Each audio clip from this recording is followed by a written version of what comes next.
Time had always been Tyrell Freeman's ally. While Wall Street executives rushed past his humble sidewalk repair table, they never noticed how the skilled black watchmaker's fingers held the precision to restore what others deemed broken beyond repair. So when CEO Derek Langford tossed his malfunctioning Rolex onto Tyrell's weathered workspace with a sneering, "Fix this, and it's yours," he didn't expect the watch to tick perfectly 3 minutes later. What the wealthy white executive couldn't know was that the circuit inside his luxury timepiece had been designed by Tyrell himself. The same design stolen 18 years ago by corporate thieves who left its creator repairing watches on the street while they built empires. As the crowd gasped at Tyrell's effortless repair, something more significant than a watch began ticking. The countdown to a reckoning that would restore both time and truth to their rightful owner. Just before we get back to it, I'd love to know where you're watching from today, and if you're enjoying these stories, make sure you're subscribed. The morning sun glinted off the skyscrapers of Wall Street, casting long shadows over the street vendors who had already set up shop before the day's first traders arrived. Among them was Tyrell Freeman, his weathered hands arranging an assortment of watches across a folding table. At 39, lines had begun to form around his eyes, but they only served to accentuate his warm, attentive gaze. "Morning, Mr. Freeman," called out Wendy, a barista from the corner coffee shop. She placed a steaming cup on the edge of his table. "On the house today. Appreciate you." Tyrell nodded, his voice deep and steady. He took a sip and turned back to the vintage pocket watch in his hands. His fingers moved with the precision of a surgeon, each motion deliberate and confident. Tyrell's spot near Wall Street wasn't glamorous, but it was strategic. For 8 years, he'd maintained his modest repair business here, becoming a fixture among the food carts and souvenir sellers. His reputation spread through word of mouth. If you had something broken, especially if it told time, Tyrell could fix it. "Dad, I packed extra batteries." Nia Freeman appeared at his side, dropping her backpack next to the table. At 16, she already had her father's sharp eyes and meticulous nature, though her energy moved at a different pace. Quick, eager, forward-looking. "Thanks, baby girl," Tyrell said, accepting the small package. "You got your physics test today, right?" Nia nodded, adjusting her glasses. "Yep, and I need that A if I want any shot at those engineering schools." Tyrell's expression softened. His daughter's dreams of college hung over their small household like a distant star, beautiful, essential, but requiring tremendous effort to reach. Their apartment in Brooklyn was modest, 2 bedrooms, walls lined with books on engineering and physics, and a small workstation where Tyrell often stayed up late, tinkering with watches too complex to fix during his regular hours.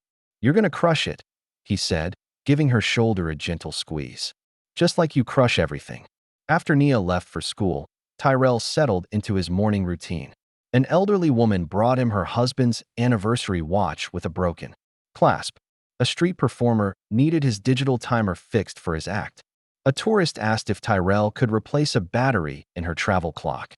For each, he charged fair prices, sometimes just accepting whatever they could afford. By noon, the financial district pulsed with its typical frenetic energy. Suits rushed by, phones pressed to ears, eyes rarely meeting those of the vendors they passed daily. Most were too consumed with markets and meetings to notice the quiet craftsman on the corner 6 blocks away, in a gleaming 50-story building. With his name emblazoned above the entrance, Derek Langford was having a very different kind of morning. "Where the hell is Rodriguez with those projections?" he barked into his phone, pacing across his corner office. At 47, Derek had the polished look of success, tailored navy suit, expertly styled salt and pepper hair, and a perpetual expression of impatient authority.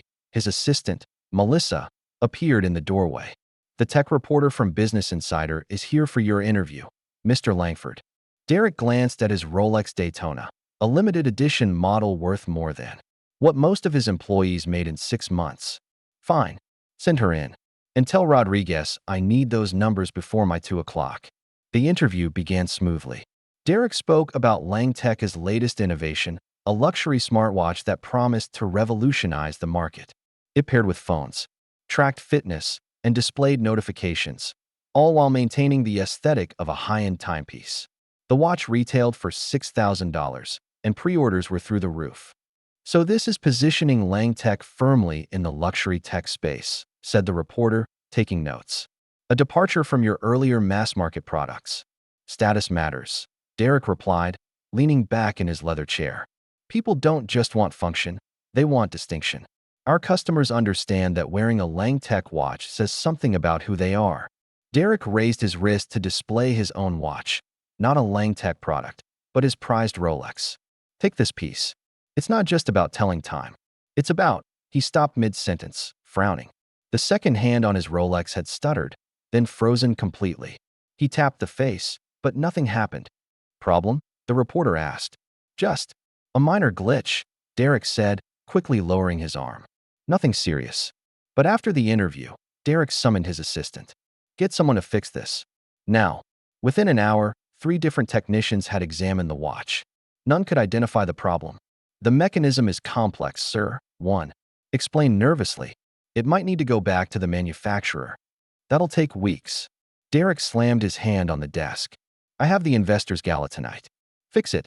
"We've tried everything," Mr. Langford, another technician said. "It needs specialized repair." Derek dismissed them with a wave. His mood darkened as the afternoon progressed, meetings blurring together. As he periodically glanced at his lifeless Rolex at BY 4 o'clock, he was rushing between buildings for an emergency board meeting. The sidewalks were crowded, forcing him to weave through tourists and vendors. That's when he spotted Tyrell's table. He slowed, observing the neat array of watches and the focused black man carefully examining a pocket watch. Several customers stood nearby, waiting patiently. Something about the scene, the simplicity, the lack of pretension, irritated Derek. Impulsively, he stepped toward the table. "Busy day at the junk shop?" he asked, his voice carrying a hint of mockery. Tyrell looked up calmly, taking in Derek's expensive suit, shiny shoes, and general air of superiority. "Just helping folks keep track of their time, sir. Something I can do for you." The people around the table fell silent, sensing the tension. Derek's lip curled slightly as he glanced at the humble display of watches. "Actually," Derek said, removing his Rolex, "my watch stopped. Think you can fix a real timepiece? Or just the cheap stuff?" Tyrell didn't react to the jab. "I can try, sir." He extended his hand. Derek hesitated, then placed the luxury watch in Tyrell's palm. "Sure you know which end is which on something like this?" he asked, loud enough for passers-by to hear. That a small crowd began to gather. Derek enjoyed the attention, standing taller. "Tell you what," he continued, his voice carrying across the sidewalk. "Fix this. Right here, right now, and the watch is yours." He laughed, gesturing to the onlookers. "That's a $35,000 Rolex, folks. Think our friend here has a chance." Whispers rippled through the gathering crowd. Some people took out phones, sensing a potential viral moment in the making. Tyrell didn't speak. He simply turned the watch over and examined it carefully, his expression neutral. With methodical movements, he reached for a small leather case tucked under his table. From it, he withdrew a set of precision tools that looked surprisingly professional. Derek's smile faltered slightly as Tyrell selected a tiny screwdriver and deftly removed the back panel of the watch. The crowd leaned closer, with practiced hands. Tyrell inspected the internal mechanism. After a moment, he reached for a magnifying loupe, securing it over one eye to examine something minuscule within the watch. "Ah," he said softly, almost to himself. "There you are." The crowd was silent now. Even Derek had stopped smirking, watching intently as Tyrell's steady fingers made a microscopic adjustment to one of the gears. Then, using what looked like a dental pick, he gently removed a tiny speck of corrosion from a circuit connection. 3 minutes passed in total silence. Then Tyrell reassembled the watch, gave it a gentle shake, and held it up. Tick, tick, tick. The second hand moved smoothly around the dial once more.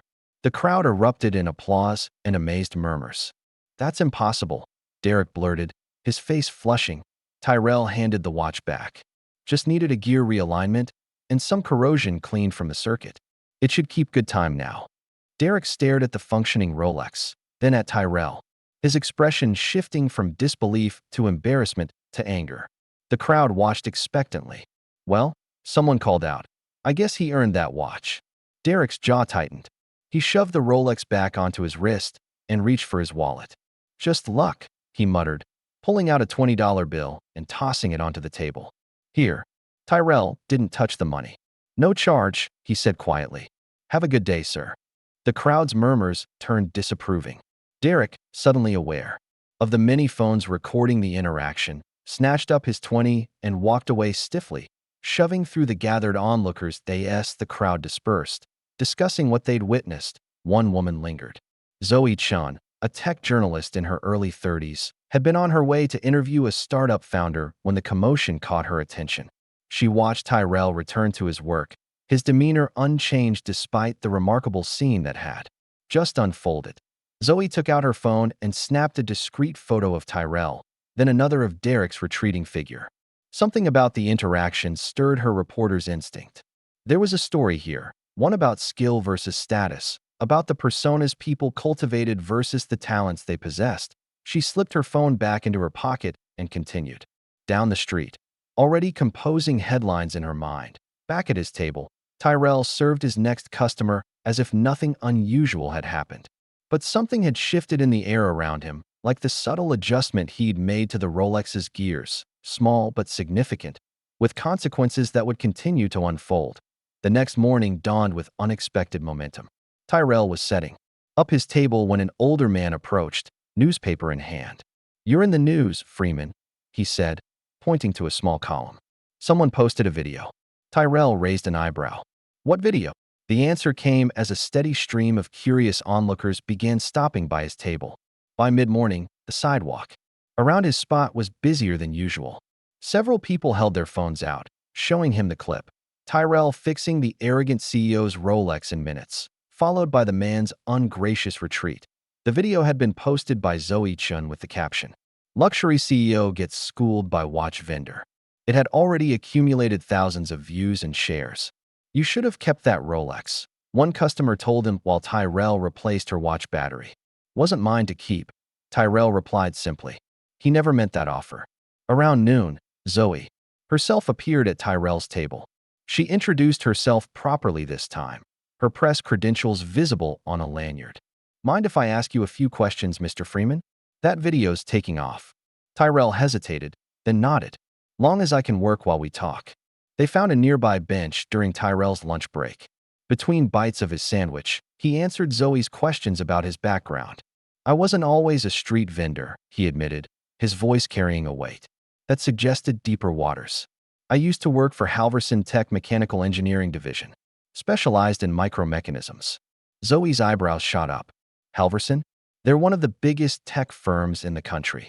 18 years ago, I was part of their R&D team developing new watch movements." Tyrell's eyes grew distant. "I noticed design flaws in a new line they were rushing to market. Safety issues. When I brought it up, they told me to sign off anyway." "And you refused?" Tyrell nodded. "Couldn't put my name on something I knew would fail. They fired me, blacklisted me. Across the industry. Said I was difficult and lacking technical judgment." He gave a small, humorless laugh.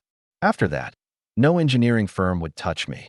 "That's wrongful termination," Zoe said, already taking notes. "Maybe, but fighting a corporation takes money I didn't have. Had a baby daughter to think about after my wife passed." Zoe's fingers paused over her phone. "I'm sorry. Life happens," Tyrell said, wrapping up the remainder of his sandwich. "Found I could make enough fixing things for folks who needed it. Been doing it ever since." Back at his apartment that evening, Tyrell found Nia unusually quiet. She picked at her dinner, avoiding his gaze. "What's going on with you?" he asked gently. "Some kids at school saw that video," she finally said. "They're saying stuff." "What kind of stuff?" "Like how my dad's just a street guy who got disrespected by some rich dude." Her voice cracked slightly. "Jessica Wilson asked if we were homeless." Tyrell set down his fork. "Nia, I know we're not," she said quickly. "It's just sometimes I wish you were using your brain for more than fixing cheap watches on the street." Tyrell was silent for a moment. "You know why I do what I do." "I know," Nia said. "But I also know you helped design the Freeman circuit that's in half the smart devices today. You should have your name on buildings, not be working from a fold-out table. Buildings don't matter. You matter." Tyrell reached across the table and took her hand. "College applications are next year. That's what we're working toward." Nia nodded, but her expression remained troubled. MIT's engineering program is $73,000 a year, Dad. How are we going to do that? Tyrell had no answer that wouldn't sound like a platitude. The truth was, he didn't know. His street business provided enough for their modest life, but not for the future Nia deserved. Meanwhile, in his penthouse apartment, Derek Langford was having a crisis of his own. The social media post had gained significant traction, appearing on multiple tech blogs, and even getting a mention on a morning news segment. This is a PR nightmare, his chief marketing officer explained during an emergency meeting. The optics are terrible. You came across as what? Derek snapped. His assistant, Melissa, cleared her throat. The comments are calling you elitist and out of touch. Shareholders are concerned about brand impact. Derek paced across his office, the Manhattan skyline a glittering backdrop to his fury. It was just some street vendor. Why is everyone making such a big deal about this? Because it's a perfect David versus Goliath story, his PR director explained. And right now, you're very much Goliath. What do you want me to do? Apologize to him? Give him a job? Derek laughed bitterly. The room fell silent, his team exchanging uncomfortable glances. Just ignore it, Derek decided. Next week, they'll be outraged about something else. This is nothing. But it wasn't nothing. The next day, Derek received an email from a major investor expressing concerns about leadership image and judgment. Later, at a lunch meeting, a potential partner made a joke about making sure their watches were working before Derek arrived. His irritation hardened into resentment. That night, he released a statement that only made things worse. While I appreciate skilled craftspeople, there's a reason some work on the street and others run billion-dollar companies. Expertise is about more than fixing a watch. The backlash was immediate.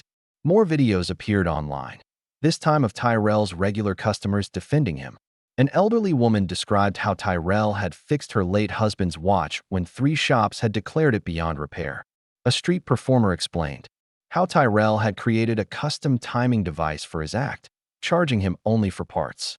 Tyrell Freeman doesn't just fix watches, the performer said in the video. He fixes the things people care about. Can't put a price tag on that. The story continued to spread, catching Zoe Chen's attention once more. As a tech journalist, she recognized that the viral moment had opened a door, but the real story lay beneath the surface. She began investigating Tyrell's past in earnest, digging through patent registries and corporate archives. What she found stunned her. The Freeman circuit, she muttered, staring at her screen. The micro-timing mechanism that Tyrell had helped design before his dismissal from Halverson had gone on to become a cornerstone component in modern smartwatches and precision devices. Halverson had released it 2 years after firing him, with another engineer's name listed as the primary inventor. The market value of products containing the Freeman circuit over the past decade exceeded $2 billion. When Zoe brought this information to Tyrell's table, his expression remained impassive. That was a long time ago, was all he said. But don't you want recognition? Compensation? Zoe pressed. They're still using your design. Tyrell carefully polished the face of a vintage Timex. What I want is for my daughter to have choices. I didn't. Everything else is just noise. As the week progressed, Tyrell's sidewalk business saw an unexpected surge. Customers came from across the city, some bringing complex timepieces, others just wanting to meet the man from the video.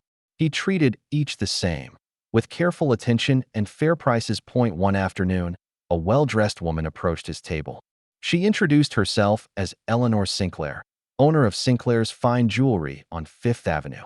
Mr. Freeman, she said, I've been watching your work. We have a position for a master watchmaker and repair specialist at our flagship store. Private workshop, full benefits, salary starting at 6 figures. Several bystanders gasped. Tyrell looked up from the watch he was repairing. Appreciate the offer, Ms. Sinclair, he said. But I'm not looking to work under anyone again. This would be your department to run as you see fit, she pressed. Tyrell shook his head. I need to build something that's mine. Something I can pass down. Thank you, though. After Eleanor left, an older vendor from a nearby hot dog stand whistled low. You just turned down a fortune, Freeman. Tyrell smiled slightly. Money's not the only kind of fortune, Jack. That night, Nia was waiting when Tyrell arrived home. She had his laptop open on the kitchen table, a look of barely contained excitement on her face. Dad, I did something. She turned the screen toward him. I've been filming you working, adding narration about what you're doing and why. Look, on screen was a YouTube channel called Fixer of Time. The first video showed Tyrell's hands in close-up, repairing a complex chronograph while Nia's voice explained each step. It had over 10,000 views. People are asking questions in the comments, she said. About techniques, about tools. I've been answering what I can. Tyrell sat down heavily, staring at the screen. When did you start this? 3 weeks ago.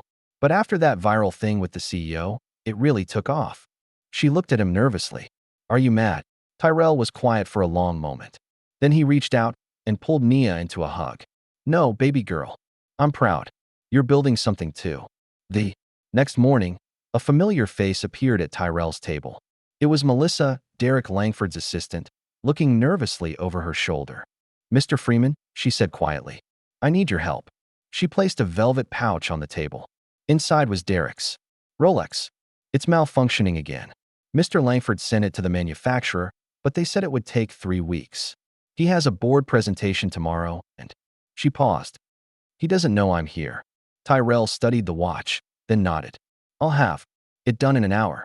No charge. Thank you, Melissa said, visibly relieved. I'll come back then. When she returned, Tyrell handed her the repaired Rolex. The issue was in the escapement mechanism. It should be fine now, but tell him to have it properly serviced soon. Melissa reached for her wallet, but Tyrell shook his head. Why are you doing this? She asked, puzzled. After how he treated you? A watch doesn't care who owns it, Tyrell replied. It just wants to run true. As Melissa walked away, Tyrell noticed Zoe Chin watching from across the street. She approached with a determined expression. I found something you should see, she said, showing him her phone screen. It displayed an email dated 18 years prior, sent from a Halverson Tech executive. Freeman needs to go.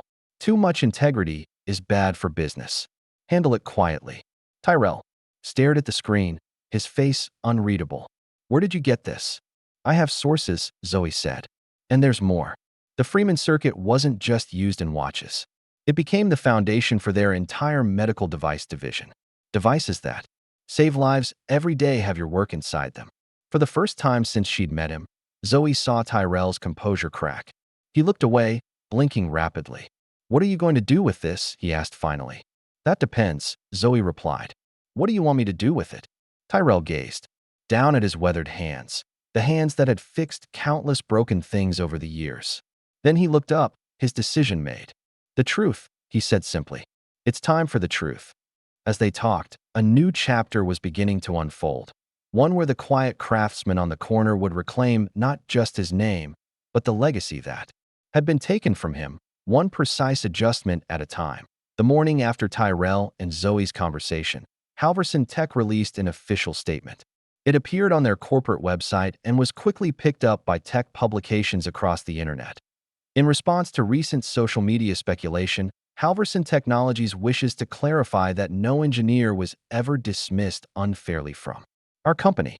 We maintain the highest ethical standards in all our business practices and stand behind our patent registry.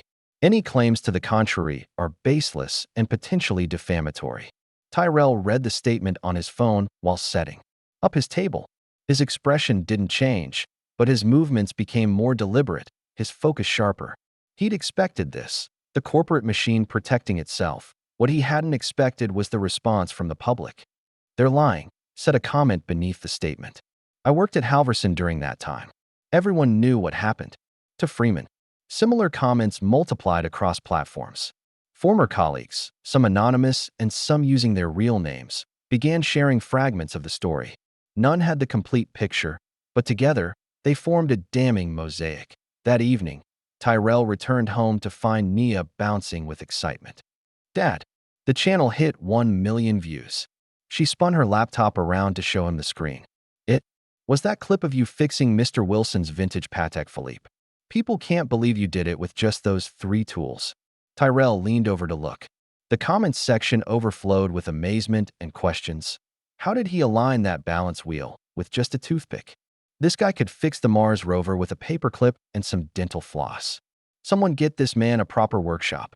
Nia scrolled through the comments. People are asking for a P.O. box to send you watches. And this company wants to sponsor the channel. Tyrell shook his head. I'm not looking to become an internet celebrity, Nia. But Dad, don't you see? This could change everything. We could get a real shop, maybe even save enough for MIT. For a moment, Tyrell allowed himself to imagine it. A proper workspace with all the tools he'd once had access to, Nia attending her dream school. Then he pushed the thought aside. Let's just keep things simple for now, he said, though his resolve was wavering. The following days brought a steady stream of visitors to Tyrell's table. Watch enthusiasts traveled from other states, collectors brought rare timepieces, and bloggers documented his work. Some offered large sums to buy out his time exclusively, while others proposed sponsorship deals for the channel. Tyrell declined them all.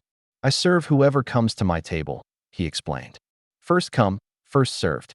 His integrity only fueled the growing mystique around him. The hashtag fixer of time trended nationally.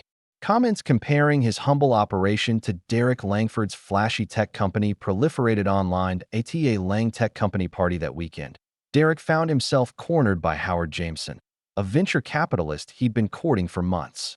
Quite a week you've had, Derek, Howard said, swirling his whiskey. That street vendor's making quite a name for himself. Derek forced a laugh. It's just social media noise. Nobody will remember it by next week. I don't know, Howard replied. My teenage son showed me that YouTube channel. The guy's got skills. Maybe he should be running your tech division. The comment, delivered as a casual joke, landed like a slap. Derek excused himself shortly after, retreating to his office where he spent an hour scrolling through Tyrell's videos. His expression growing darker with each one. The next morning, Tyrell found an unexpected message in the email account Nia had set up for the channel. The producer of Tech Talk, a popular technology podcast, wanted him as a guest. I don't do interviews, Tyrell told Nia when she excitedly shared the news. Dad, she sat beside him at their small kitchen table. You always taught me that when something's broken, you fix it. Your reputation was broken when they pushed you out of Halverson. It's time to fix that too. Tyrell looked at his daughter, so young but already so wise. After a long moment, he nodded. All right, but just this one. The podcast interview was scheduled for the following week. Tyrell approached it with the same quiet focus he brought to his repair work. No preparation, no rehearsed lines, just honesty. Our guest today is Tyrell Freeman, the host began, a New York street vendor who recently went viral for fixing a luxury watch in minutes. But as we've discovered, there's much more to his story. Tyrell spoke calmly about his education at Georgia Tech, his early career, and his time at Halverson. He explained the technical issues he'd identified in the prototype watches, how the flawed design could cause batteries to overheat and potentially harm users. I didn't walk away from Halverson, he explained. I was pushed because I wouldn't compromise on safety. And now, years later, your design is in millions of devices, the host prompted. The Freeman circuit, yes, Tyrell acknowledged. Though they don't call it that anymore. Do you feel bitter about it? Tyrell considered the question. Bitterness is like rust. It eats away at you from the inside. I chose to rebuild instead, with what's in my hands, not what's on my wrist. The podcast aired on a Tuesday morning. By afternoon, it had been shared thousands of times. Media outlets picked up the story, running headlines like, "The Watchman Who Fixed More Than Time," and "Wall Street Vendor Has Billion-Dollar Brain." Comments poured in from people inspired by Tyrell's quiet dignity and resilience. Former colleagues reached out with apologies for not standing with him years ago. Engineering students cited him as an example of ethical practice in the field. The growing attention infuriated Derek. His company's stock had dipped slightly amid the negative publicity, and board members were asking uncomfortable questions about his public image. During a late-night call with his chief technology officer, his frustration boiled over. There has to be a way to shut this down, he demanded. Can't we get that YouTube channel taken offline? Copyright claim or something? Sir, we don't own any content they're using, the CTO explained cautiously. Then find another way. Derek hung up and immediately called a private tech security firm. His instructions were clear. Find vulnerabilities in the fixer of time channel and take it down. Discreetly 2 days later, Nia discovered she couldn't access the channel. We've been hacked, she told her father. All our videos are gone. But Nia was more tech-savvy than the attackers anticipated. She had backups of every video and quickly implemented enhanced security measures. Within hours, the channel was back online, with a new video explaining the attack. The backlash was immediate. Zoe Chun began investigating the source of the hack, following digital breadcrumbs that led suspiciously close to Langtech. Meanwhile, the street vendor community rallied around Tyrell. On a rainy Thursday morning, he arrived at his usual spot to find something unexpected. His folding table had been replaced with a custom-built wooden workstation. It featured storage drawers, a reinforced top, and a weather-resistant canopy. Engraved along the edge were the words, "Time doesn't forget character." "We all chipped in," explained Jack from the hot dog stand. "Figure a craftsman needs proper tools." Tyrell ran his hand over the smooth wood, speechless. That night, as he and Nia discussed their next steps, a new idea took shape.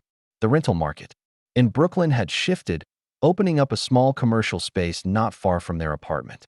With the income from the growing YouTube channel, they could afford the first month's rent. "What if we took the business mobile?" Nia suggested. "Retrofit a van as a microlab. I handle the digital side, appointments, social media. You focus on repairs. We could call it Time Plus Craft." Tyrell looked at his daughter, seeing his own innovation reflected in her eyes, but with a modern twist he would never have envisioned. "Time Plus Craft," he repeated, testing the name. "I like the sound of that." As they planned their new venture, Derek Langford was becoming increasingly erratic. The hacking attempt had backfired, bringing even more attention to Tyrell's story. Several tech publications were now investigating the connection between the Freeman circuit and Halverson's subsequent success. The pressure mounted when a junior executive forwarded Derek an email. The organizers of Tech Fusion, a prestigious industry conference, had invited Tyrell Freeman to speak about innovation beyond corporate boundaries. The same conference had denied Derek's request to keynote just weeks earlier. That night, Derek stared at his reflection in his bathroom mirror, the fixed Rolex gleaming on his wrist. Something had to give. The story was spiraling beyond his control. And for the first time in his career, his money and influence weren't enough to contain it. Morning sunlight streamed through the windows of a refurbished delivery van, now emblazoned with the Time Plus Craft logo. Inside, Tyrell had created a marvel of efficient design, a fully equipped watch repair lab on wheels, with storage for hundreds of parts, specialized tools organized on magnetic boards, and a workbench with precision lighting. "Ready for our first official day?" Nia asked, clipboard in hand. She had scheduled appointments across Manhattan, starting with longtime customers from Tyrell's street days. "Born ready," Tyrell replied, adjusting his new work apron. It was a gift from Nia, with Freeman embroidered across the chest. The mobile lab drew attention wherever it parked. Customers arrived at their scheduled times, often lingering to watch Tyrell work through the large side window Nia had installed for demonstrations. She recorded select repairs for the YouTube channel, which had transformed from simple repair videos into a documentary series titled The Hidden Craftspeople of New York. Each episode featured not only Tyrell, but other skilled workers operating outside traditional systems: a third-generation cobbler working from a basement shop, an immigrant electronics repair wizard, a woman who restored antique textiles from her apartment. People need to see that expertise doesn't always come with a fancy degree or a corner office, Nia explained to Zoe Chan, who had become a regular visitor and informal advisor. 3 weeks into their new business model, Time Plus Craft had a waiting list of over 200 clients. Meanwhile, across town, Derek Langford faced a different kind of pressure. Langtech had just released a software update for their luxury smartwatches, and something had gone catastrophically wrong. Thousands of the $6,000 devices were malfunctioning, displaying error messages, or shutting down completely. "How the hell did this happen?" Derek shouted at his development team. "We tested this update for months. The error only appears in certain usage environments," his CTO explained nervously. "Something about the timing mechanism, I don't care. About the technical details," Derek interrupted. "Fix it now." But the technical details mattered. The engineers worked through the night, trying to identify the source of the failure. By morning, they had a theory but no solution. "It's in the interface between the analog movement and the digital processor," one explained. the same area where the Freeman circuit would normally handle the timing. Don't mention that name. Derek snapped. AS complaints flooded social media, and tech blogs ran stories about the failing watches. Langtech's stock price began to drop. Investors called emergency meetings. The board of directors summoned Derek to explain the situation. This is a temporary setback, he assured them. Our team will have a fix within days. And if they don't? Asked Franklin Wilson, the board chairman. These watches are our flagship product. The reputational damage is already significant. Perhaps, suggested another board member, we should consider bringing in outside consultants. Derek knew exactly who they were thinking of. Absolutely not, he said firmly. This is an internal matter. But as days passed with no solution, the pressure mounted. Derek dispatched a representative to approach Tyrell quietly, offering a substantial consulting fee to fix the issue anonymously. The representative found Tyrell working from his mobile lab in Soho.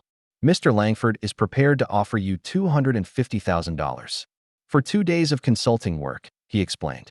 Completely confidential, of course. No public association between you and Langtech. Tyrell listened to the offer, then slowly shook his head. I appreciate the opportunity, but I'll have to decline. Mr. Freeman, perhaps you don't understand the amount. I understand fine. Tyrell interrupted gently. But I don't fix silence. If Mr. Langford wants my help, he can ask for it himself, openly. The representative left empty-handed, and Derek's fury when he heard the response was explosive. He threw a glass across his office, barely missing his assistant. That same day, Zoe Chin published her full exposé on Tyrell's past and Halverson's corporate sabotage. The article detailed how the company had systematically erased Tyrell's contributions, altered patent applications, and profited enormously from his work. The story went global within hours. Tech forums exploded with discussions about intellectual property ethics. Engineering schools used the case in ethics classes. Former Halverson employees began speaking out, confirming details from the article that Tyrell's phone rang constantly. News outlets requested interviews. Law firms offered to represent him pro bono. Companies extended job offers with six-figure salaries. Through it all, Tyrell maintained his routine, fixing watches from his mobile lab, updating the YouTube channel with Nia, and politely declining most interview requests. Why aren't you capitalizing on this? Zoe asked him one afternoon. You could be making demands, filing lawsuits, building an empire. Tyrell adjusted his magnifying loupe as he examined a delicate pocket watch. Those things might come. But rushing never made a good watchmaker. The following week brought an unexpected development. The International Watchmakers Expo, the industry's most prestigious annual event, was being held in New York. Derek Langford had been scheduled as a keynote speaker months ago, set to introduce Langtech's next generation of luxury timepieces. Now, with the controversy swirling and Langtech watches failing, the organizers made an unusual decision. They contacted Tyrell, inviting him to share the keynote slot with Derek to provide balance to the narrative, as they put it. You should do it, Nia insisted when Tyrell showed her the invitation. Not my world, Tyrell replied. Those are corporate people, industry insiders. Exactly, Nia said. They need to hear from someone who sees time differently. After much consideration, Tyrell accepted. The announcement made headlines in the tech press. Street vendor and CEO to share stage at prestigious watch expo. Derek was livid when he learned of the arrangement, but was told bluntly by the organizers that his solo keynote was no longer an option, either share the stage or be replaced entirely. The day of the expo arrived with anticipation thick in the air. The main hall was packed, with additional screens set up in overflow rooms. Journalists and industry executives filled the front rows. Derek took the stage first, his demeanor forcefully confident despite the strain evident in his eyes. His speech began with his usual flair, extolling the virtues of luxury and exclusivity in the tech market. True innovation happens in state-of-the-art labs, not on street corners, he declared, an obvious jab at Tyrell. Anyone can tinker with existing technology, but creating something new, something that defines status, that requires vision and resources. He continued by dismissing what he called outsider craftsmanship, positioning it as quaint but ultimately irrelevant in the modern technological landscape. The future belongs to those who can scale, who can bring precision engineering to millions, not just repair one piece at a time. Derek concluded, his voice rising for emphasis. The applause was polite but restrained. Many in the audience shifted, uncomfortably, aware of the context behind his words. Then it was Tyrell's turn. He walked on stage in a simple button-up shirt and slacks, clean and pressed, but a stark contrast to Derek's tailored suit. He carried a small wooden box. Instead of going to the podium, Tyrell sat at a table that had been set up center stage. He placed the box down and opened it, revealing an array of watch repair tools and a single pocket watch. This timepiece belonged to James Attaway. Tyrell began, his voice calm but carrying clearly through the hall. He was born enslaved in 1832 and became a clockmaker after emancipation. He couldn't read or write, but he understood mechanics by feel and sound. The audience was utterly silent as Tyrell opened the back of the watch, revealing its intricate mechanism. An overhead camera projected the image onto large screens. This watch has been broken for 60 years, he continued. The man who designed it never got credit. His name isn't on the case or in any registry. But his genius is right here, in every gear and spring. With methodical precision, Tyrell began working on the watch.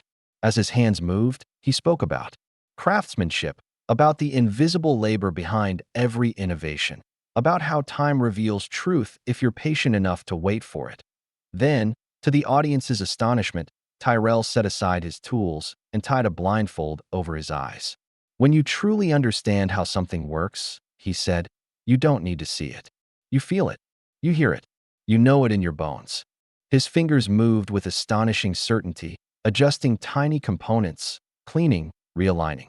10 minutes passed in breathless silence. Then Tyrell removed the blindfold, closed the watch case, and wound the crown. The distinct tick-tick-tick echoed through the microphone across the hall. Tyrell held up the now functioning watch. This isn't about me or any one person. It's about respecting the craft and those who master it, no matter where they work or what title they hold. The true measure of value isn't in the price tag. It's in the precision of the hands that built it. The audience rose to their feet. The applause was thunderous, sustained. In the back of the hall, Nia wiped tears from her eyes. Derek had already left the stage, his face a mask of contained fury. Headlines began appearing on tech sites within minutes. Craft over capital, Freeman over fraud, and street vendor steals. Show at Watch Expo. As the applause continued, Tyrell simply packed his tools, nodded his thanks to the audience, and walked off stage to where Nia waited. That was amazing, Dad, she whispered, taking his hand. Time always tells the truth, he replied quietly as they moved through the crowd toward the exit. Back in the green room, Derek slammed his hand against the wall. His phone buzzed incessantly with messages from board members, investors, and his PR team. The Langtech brand was in freefall. The failed software update combined with today's public relations disaster had created a perfect storm. While Derek tried desperately to control the damage, a different conversation was happening across town. William Taylor, a prominent attorney who specialized in intellectual property cases, was meeting with Zoe Chun. The evidence you've gathered is compelling, Taylor said, reviewing the documents Zoe had collected. The timeline of events, the internal communications, the patent modifications. It all points to deliberate suppression of Freeman's contributions. So he has a case? Zoe asked. More than a case, Taylor confirmed. He has a bombshell. The statute of limitations hasn't expired because Halverson has continued to profit from the design. If Freeman decides to pursue this, it could be one of the most significant intellectual property cases in recent history. That evening, as Tyrell and Nia walked home from a celebratory dinner, they passed an electronics store with televisions in the window. On every screen was Tyrell's blindfolded demonstration from the expo, followed by clips of Derek leaving the stage. Look at that, Nia said, pointing to the crawl at the bottom of the screen. Langtech stock down 12% following expo debacle. CEO Derek Langford unavailable for comment. Tyrell just nodded, his mind elsewhere. The day's events had stirred something in him that had been dormant for years. Not ambition exactly, but purpose. A sense that perhaps his skills deserved a larger stage, not for his own glory, but for what they could teach others. They continued walking, Tyrell's phone rang. He didn't recognize the number, but answered anyway. "Mr. Freeman," said a voice. He didn't recognize. "My name is William Taylor. I'm an attorney specializing in intellectual property law. Zoe Chin suggested I call you." Tyrell listened as Taylor explained the potential case against Halverson Tech. The attorney's assessment was unambiguous. With the evidence now available, they could not only secure recognition for Tyrell's work, but also substantial compensation for nearly 2 decades of denied royalties. "I'd like to represent you pro bono," Taylor concluded. "This case matters beyond just the financial aspects. It's about setting a precedent for how corporations treat innovators." Tyrell was quiet for so long that Taylor thought the call had dropped. Finally, he spoke. "Send me the details. I'll think about it." After hanging up, Nia looked at her father. Questioningly. "A lawyer," Tyrell explained, "says we could sue Halverson for the Freeman circuit. Maybe get your college paid for, and then some." Nia's eyes widened. "Are you going to do it?" Tyrell gazed up at the sky, where stars were just becoming visible despite the city lights. 18 years, he said softly. 18 years I've been fixing other people's broken things. Maybe it's time to fix what broke for us." The next day, the Time Plus Craft mobile lab was parked near its usual spot when a sleek black car pulled up alongside. The window lowered to reveal Derek Langford. "We need to talk, Freeman," he said, his voice tight. "Just the two of us." Tyrell studied him for a moment, then nodded toward a nearby coffee shop. 15 minutes. They sat across from each other. The contrast between them as stark as ever. Derek in his designer suit, Tyrell in his work clothes with a pen still tucked behind his ear. "I'll get straight to the point," Derek said. "This situation has gotten out of hand. I'm prepared to make you an offer. Consulting position at Langtech, 6 figures, full benefits. You can bring your daughter into our internship program." Tyrell took a sip of his coffee. "Why would you want me at your company, Derek?" "Because I'd rather have you inside the tent than outside throwing stones," Derek admitted bluntly. "And because, frankly, we need someone who understands the micro-timing issues in our watches. So this isn't about making things right. It's about damage control." Derek's expression hardened. "This is business, not a moral crusade. You get legitimacy and security. I get this PR nightmare to end." Tyrell set down his cup. 18 years ago, I stood my ground on a matter of principle and lost everything. If I gave in now just because the offer's better, what would that teach my daughter?" "For God's sake," Derek hissed, leaning forward. "Do you know what you're turning down? What kind of father puts principle above his child's future? The kind who wants his child to have principles worth standing on." Tyrell replied evenly. Derek's face flushed. "I'm trying to be reasonable here, Freeman. But if you push this, if you file that lawsuit Zoe Chen's lawyer friend is preparing, I will bury you.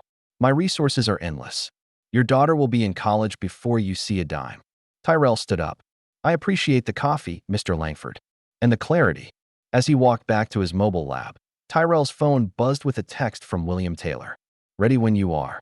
Tyrell typed back a single word. "Ready."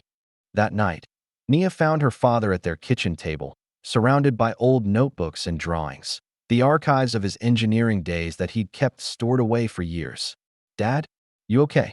Tyrell looked up, a newfound resolve in his eyes. "Better than okay. I've been fixing watches so long I forgot some things need breaking before they can be rebuilt right."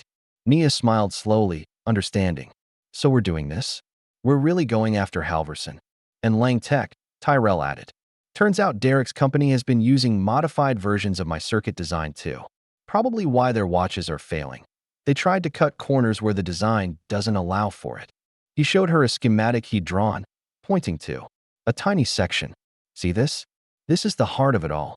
The Freeman circuit. Time to bring it home." The following morning, William Taylor filed the lawsuit, Freeman versus Halverson Technologies and Langtech Industries.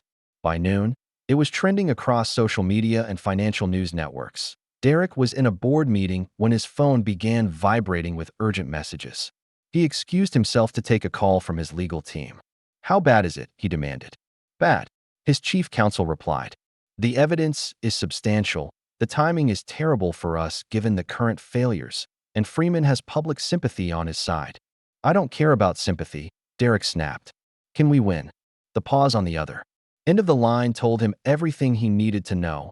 When he returned to the boardroom, The atmosphere had changed. Board members were looking at their phones, murmuring among themselves. Franklin Wilson, the chairman, fixed Derek with a cold stare.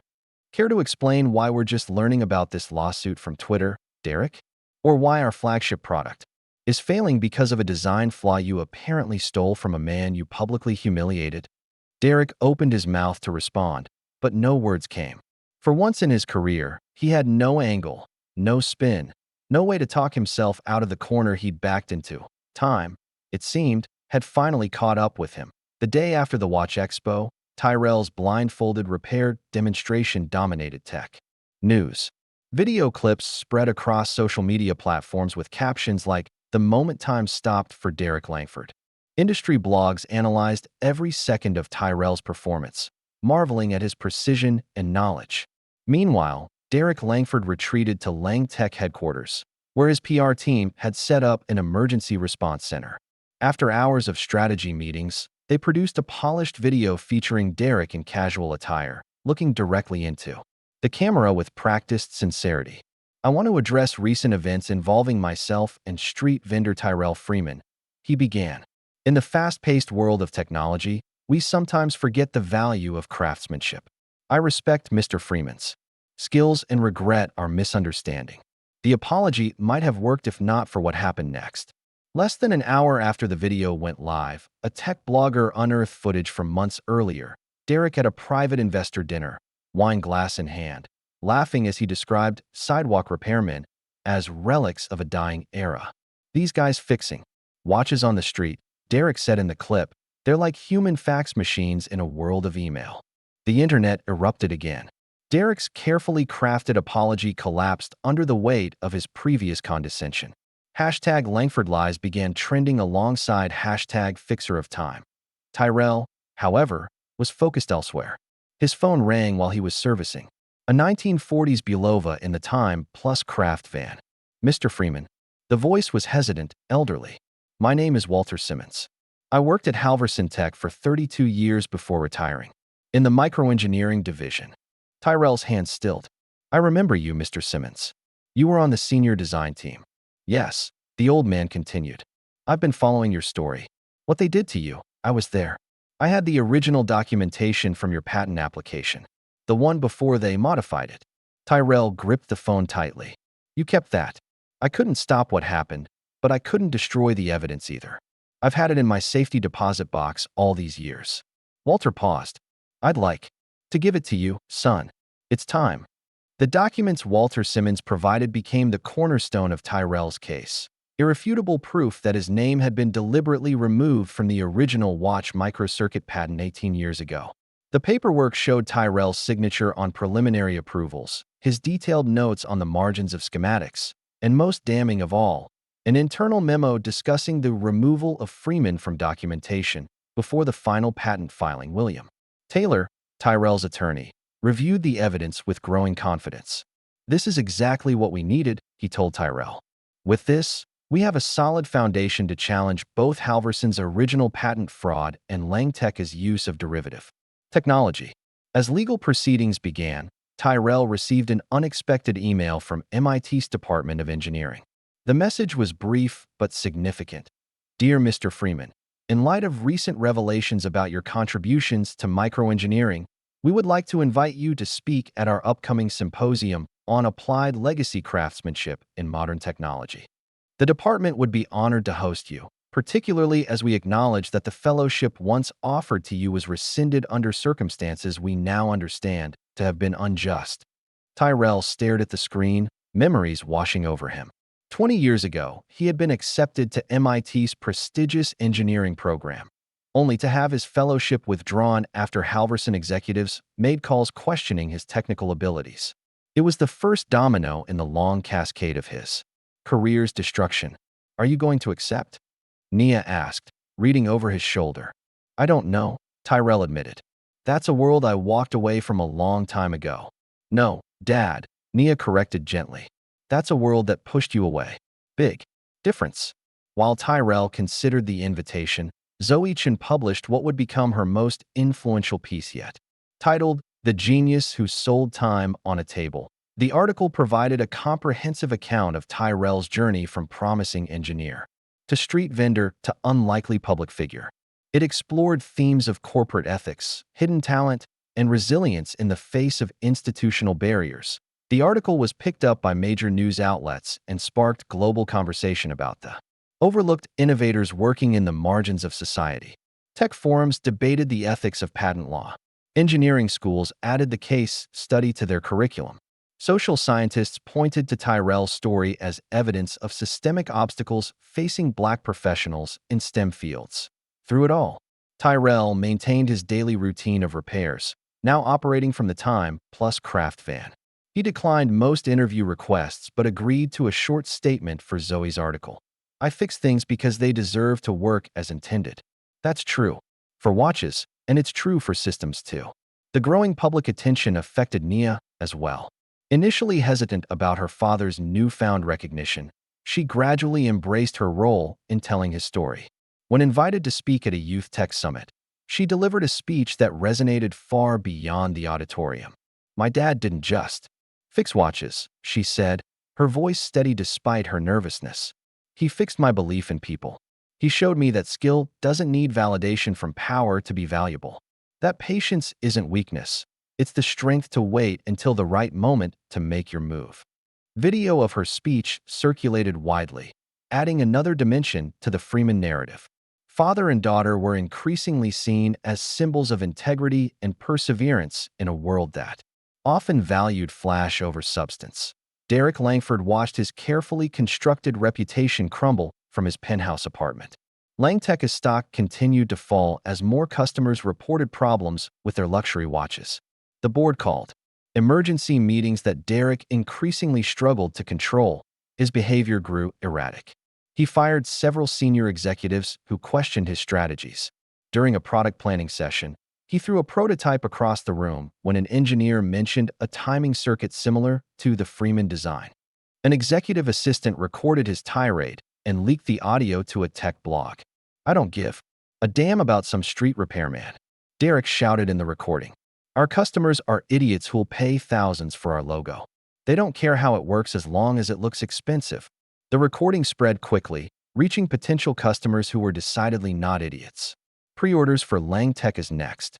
Product line were canceled en masse. As Derek's world unraveled, Tyrell and William Taylor finalized their legal strategy. The official complaint was comprehensive: patent infringement, unjust enrichment, wrongful termination, defamation, and corporate sabotage. The damages sought were substantial, not just financial compensation for lost royalties, but official recognition of Tyrell's role in creating the Freeman circuit. When news of the lawsuit broke, tech and business publications featured it prominently. Legal experts weighed in, most suggesting that Halverson and Langtech faced an uphill battle given the evidence and public sentiment. The night before the first court appearance, Tyrell sat with Nia on their apartment balcony, gazing at the Brooklyn skyline. "No matter what happens tomorrow," he said, "I want you to know I'm proud of you. Taking this channel from nothing to millions of viewers. Standing up when I was ready to stay quiet. I learned from the best," Nia replied, leaning against his shoulder. Tyrell smiled. "Your mom would have loved seeing you like this. She always said you had her fire and my focus." Dangerous combination. As they shared the moment of quiet reflection, Derek Langford was pacing his penthouse, phone pressed to his ear as he argued with his lead attorney. "I don't care what the evidence shows," he insisted. "I want this buried. Use whatever connections you have with the judge. This cannot go to trial." "Mr. Langford," the attorney replied wearily, "I don't think you understand the situation. The evidence is overwhelming, and with the current media attention, I'm not paying you to tell me what can't be done," Derek snapped. "Either find a way to make this disappear, or I'll find someone who will." After hanging up, Derek stared at his reflection in the floor-to-ceiling windows. The city lights spread out below him, a kingdom he had once ruled effortlessly. Now it all seemed to be slipping through his fingers like sand. In a moment of desperate inspiration, he pulled up a messaging app on his phone and sent Tyrell a direct challenge. "Let's end this circus. You and me, on camera, a debate about innovation and ownership. Winner takes all." Across the city, Tyrell read the message with a slight shake of his head. His response was simple: "I won't debate you, Derek. I'll let the truth tick loud enough to hear." The courthouse steps were crowded with reporters and onlookers as Tyrell arrived with William Taylor and Nia. Though cameras weren't permitted inside the courtroom, the case had captured public imagination to such an extent that people lined up hoping to get seats in the gallery. Inside, the contrast between the legal teams was stark. Halverson Tech and Lang Tech had assembled a wall of attorneys in expensive suits, armed with stacks of documents and digital presentations. Tyrell's side consisted of William Taylor, two associate attorneys, and a single technical expert. As the proceedings began, Judge Eleanor Winters made it clear she would tolerate no theatrics. "This courtroom is not a continuation of the media circus outside," she stated firmly. "We will focus exclusively on facts and law." Over the following days, witnesses for Tyrell took the stand one by one. Former Halverson engineers testified to his exceptional skill and the critical role he played in developing the microcircuit. Street customers described his remarkable ability to repair complex timepieces with minimal tools. Academic experts confirmed that the Freeman circuit represented a genuine innovation that had advanced the entire field of microtiming. The most dramatic testimony came from Marcus Hendricks, a former Halverson executive who had been directly involved in Tyrell's dismissal. "Yes, we deliberately removed his name from the patent," Hendricks admitted under oath, his voice barely audible. "The directive came from upper management. Freeman had refused to approve a flawed design, and they wanted him gone. But they also knew his circuit design was too valuable to lose." Derek's legal team attempted to discredit the witnesses, suggesting they were motivated by personal grievances or swayed by media attention. Their efforts gained little traction. When Tyrell himself took the stand, the courtroom fell completely silent. He spoke clearly and factually about his work at Halverson, the development of the circuit, and his subsequent years as a street vendor. During cross-examination, Derek's lead attorney tried to paint Tyrell as unstable and unqualified. "Mr. Freeman, you claim to have created a sophisticated timing circuit, yet you've spent the last 18 years fixing cheap watches on the street. Why should the court believe you have the technical expertise you claim?" Tyrell answered with unexpected precision. "The Freeman circuit utilizes a quantum tunneling effect at the junction between the timing oscillator and power management system. This creates a self-calibrating loop that adjusts for temperature and power fluctuations at a scale of 0.0003 Hz. The patent as filed omits this key element, which is why derivatives like those used in Lang Tech watches are experiencing cascade failures when operating at temperatures above 85 degrees Fahrenheit. The technical specificity of his answer left the attorney speechless. Even the judge appeared impressed by the depth of Tyrell's knowledge. The decisive moment came when Tyrell presented his evidence, an old, leather-bound notebook containing hand-drawn schematics dated 18 months before Halverson's patent filing. The drawings matched the circuitry in the final patent down to the micron.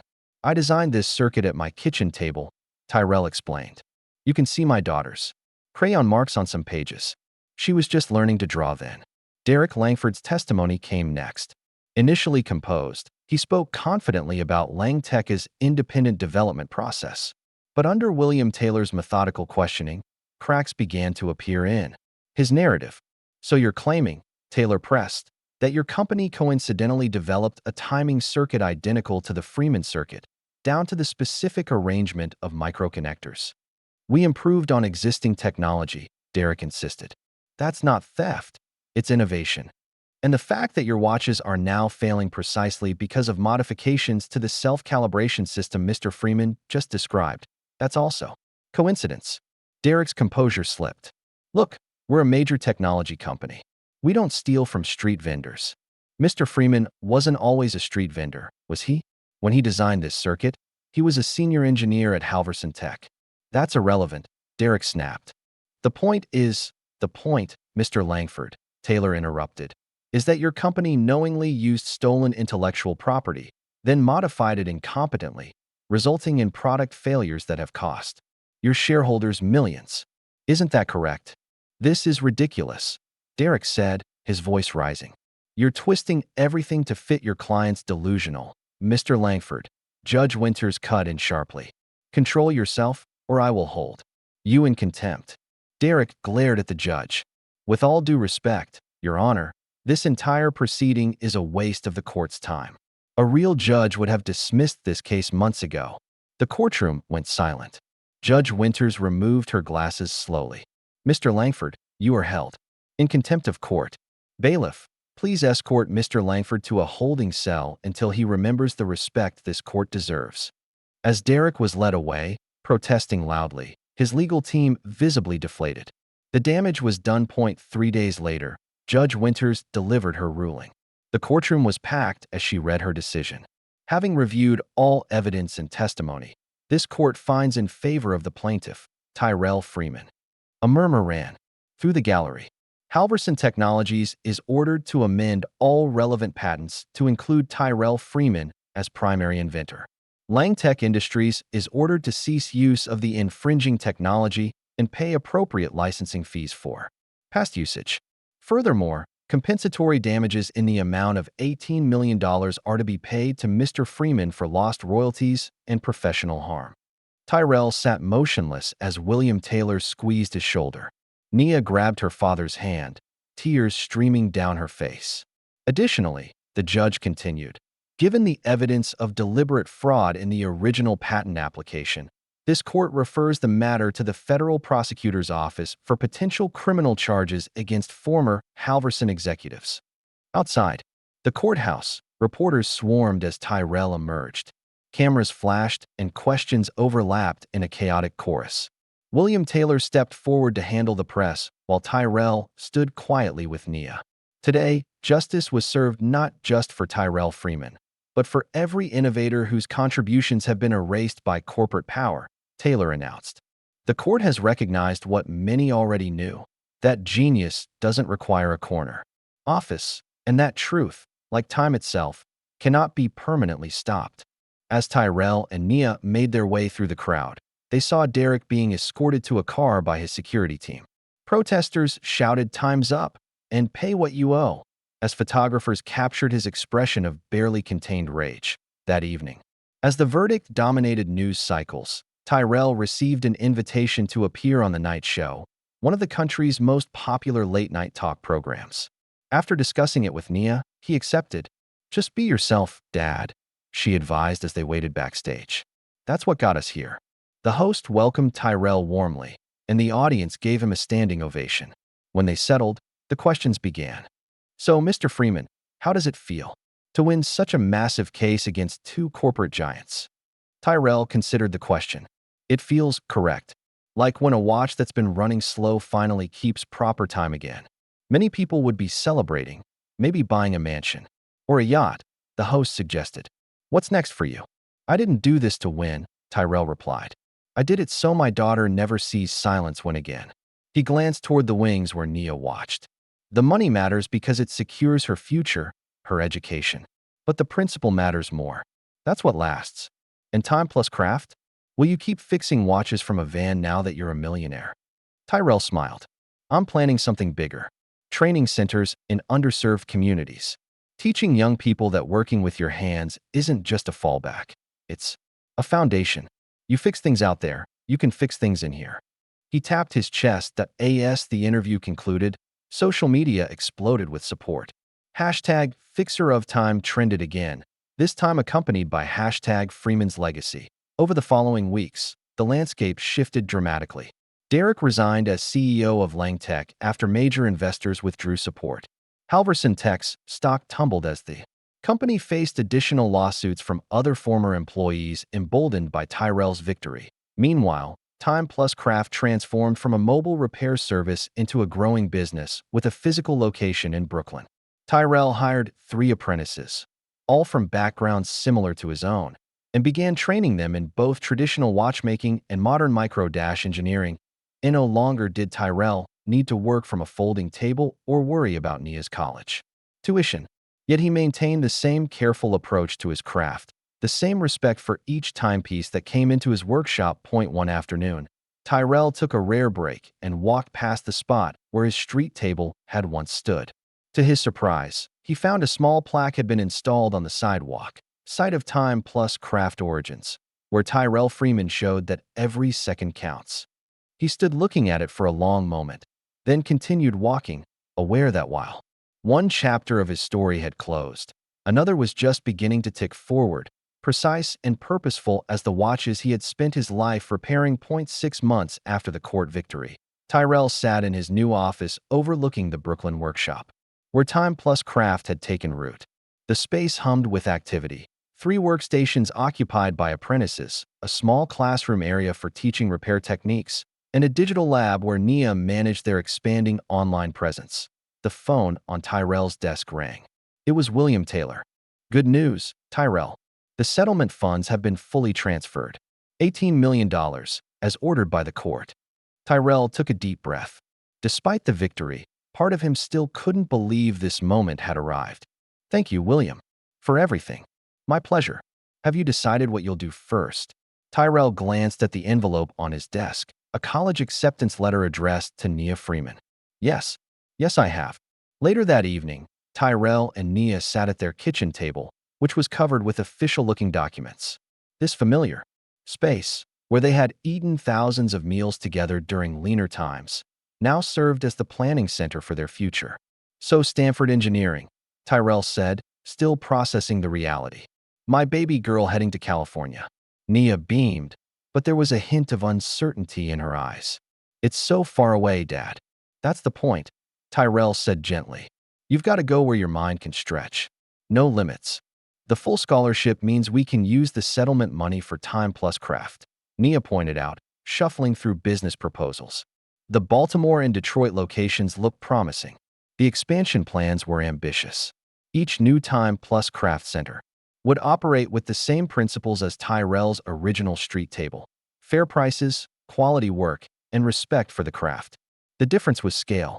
Each location would include a repair shop, a training center for aspiring technicians, and a small manufacturing space for custom parts. I've been thinking about who should manage them, Tyrell said. I want people who understand what it means to rebuild. His list included James Washington, a former street vendor from Baltimore who repaired electronics, and Darius Taylor, an ex-inmate who had learned watchmaking through a prison rehabilitation program. Both had already accepted his offer, eager for the opportunity to transform their skills into sustainable businesses. I had another idea, Nia said hesitantly. What if we created a scholarship? Second hands, for kids from underrepresented backgrounds who want to learn engineering or repair skills. Tyrell looked at his daughter with pride. That's perfect. You'll run it. From school, yeah? I thought maybe 5 full scholarships to start, focusing on youth from neighborhoods like ours. The next morning brought another significant letter. This one from MIT, confirming details for Tyrell's upcoming keynote address. After initially hesitating, he had accepted their invitation to speak about his journey and the future of craftsmanship in the digital age. As the date approached, Tyrell spent evenings drafting his speech, something that didn't come naturally to the typically reserved craftsman. Nia found him one night surrounded by crumpled paper. Writer's block? She asked. Tyrell nodded. They want me to talk about failure and resilience. How do you put 18 years into 20 minutes? Nia sat beside him. Tell them about the broken clock from Mrs. Abernathy. Tyrell smiled at the memory. Mrs. Abernathy, an elderly widow, had brought him her husband's broken anniversary clock during his early days as a street vendor. She had visited 3 repair shops, all of which had declared it beyond saving. Tyrell had spent days researching the obscure German movement, then fabricated a replacement part from scratch using modified dental tools. When I returned it to her and she heard it chime again, Tyrell's voice caught slightly. She said it was like hearing her husband's voice one more time. That's what you talk about, Nia said. Not the patents or the court case. The moments that mattered while the world wasn't watching. The MIT auditorium was filled to capacity when Tyrell took the stage 2 weeks later.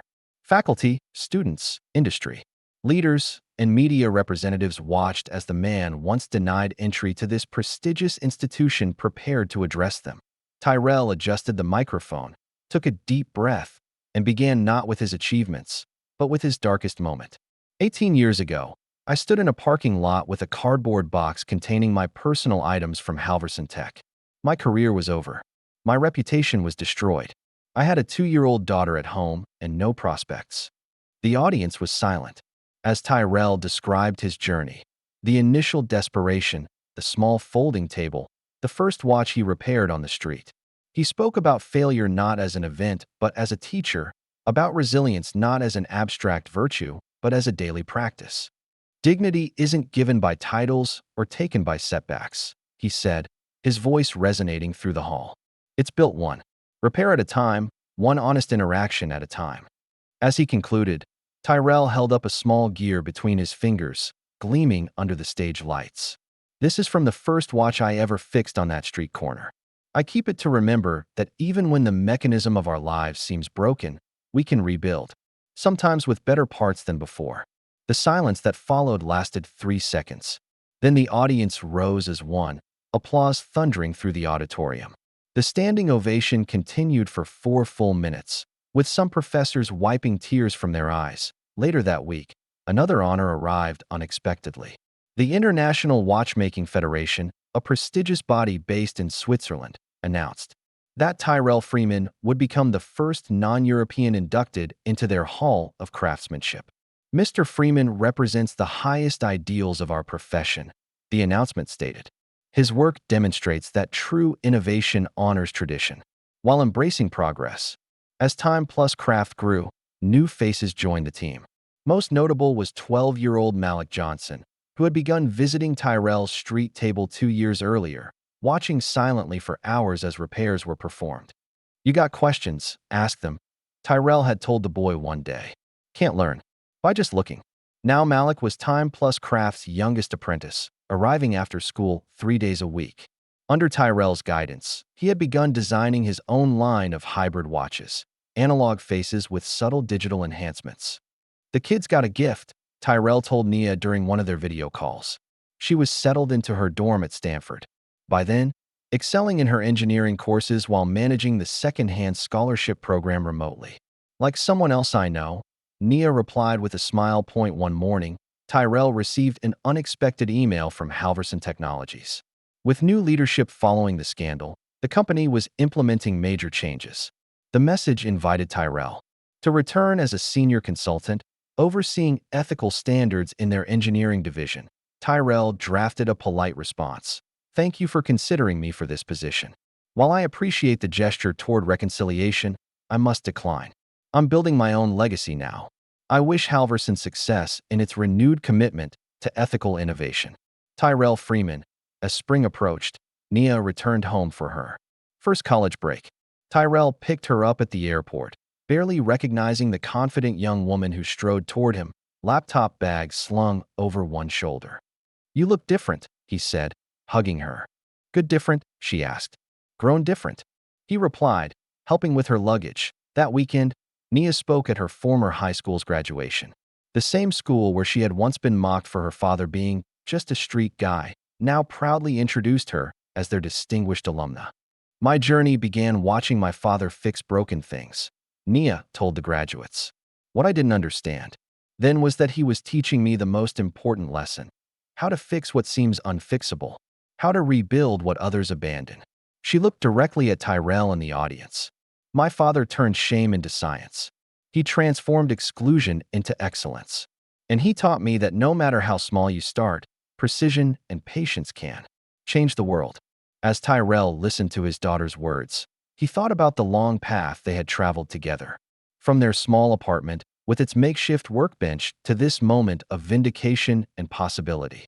The journey hadn't been linear or easy, but like the mechanisms he repaired, each part had ultimately connected to create something that worked. Meanwhile, in a different part of the city, another journey was unfolding.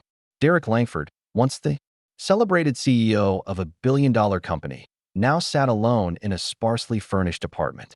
His designer suits hung unworn in the closet. His luxury watches, including the infamous Rolex, had been sold to cover legal fees. After being removed from Langtech's board and resigning in disgrace, Derek had attempted to launch a new venture, but his reputation preceded him. Investors declined meetings. Former colleagues didn't return calls. That morning, Derek sat at his kitchen table, scrolling through job listings on his laptop. His appearance had changed, beard unshaven, hair longer and graying at the temples. Without the trappings of wealth and power, he looked older, more ordinary that he paused at a listing for a tech mentor position at a small startup. The role was entry-level, the salary modest.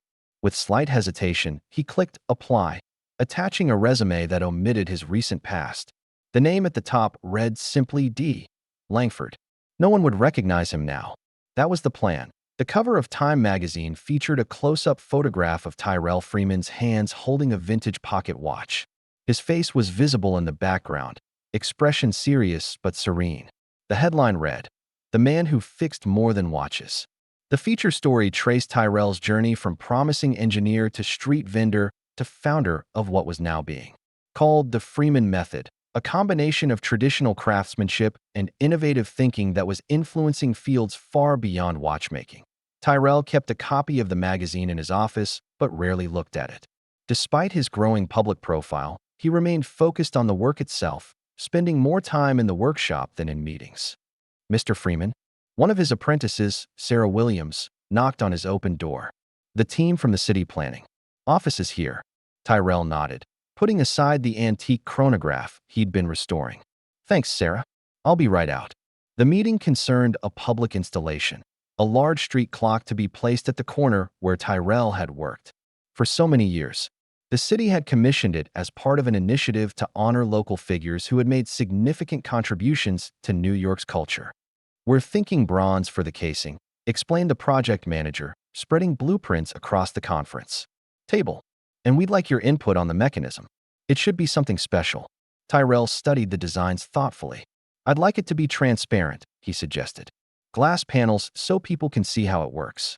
"Educational." "Perfect," the manager agreed. "And the inscription?" Tyrell considered for a moment. "Just 3 words. Precision, patience, purpose." 2 months later, a crowd gathered for the clock's unveiling. City officials, local vendors, former customers, and students from nearby schools watched as Tyrell and Nia pulled a cord, revealing the magnificent timepiece. 10 feet tall with a transparent casing that showcased its intricate gears and mechanisms, the clock stood as a testament to the value of visible craftsmanship. The plaque at its base read, "Tyrell Freeman Clock. Precision, patience, purpose." As people dispersed after the ceremony, Tyrell received a call from Brazil.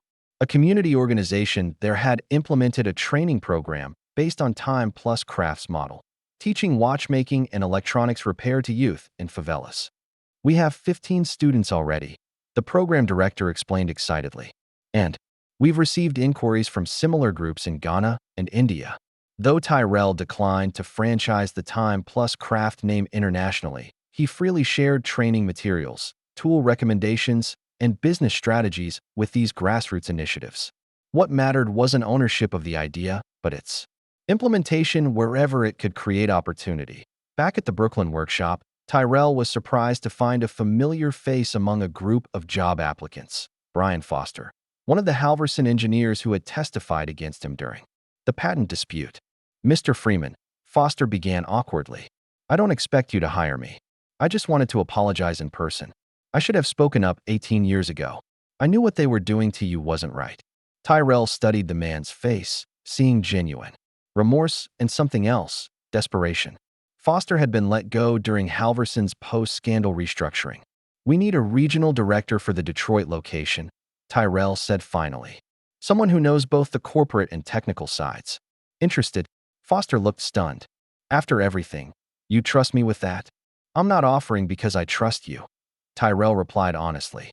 "I'm offering because everyone deserves a second chance to get it right. I should have listened sooner is a good place to start." As Time Plus Craft's business side expanded, Tyrell found himself increasingly drawn back to the pure craft of watchmaking. He converted the garage behind his modest new house into a personal workshop where he built custom timepieces, not for profit, but for meaning. Working alongside Nia during her visits home, he created watches to mark significant life events for people: weddings, births, major anniversaries. "It's like we're making time tangible for them," Nia observed as they completed a watch for a 50th wedding anniversary. "Something they can hold in their hands."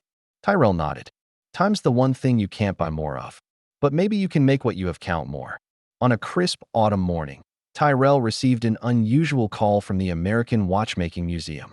The curator explained that they had acquired an item of significant historical interest, a Rolex Daytona that had been identified as the Freeman Rolex, the watch from the viral video that had started everything.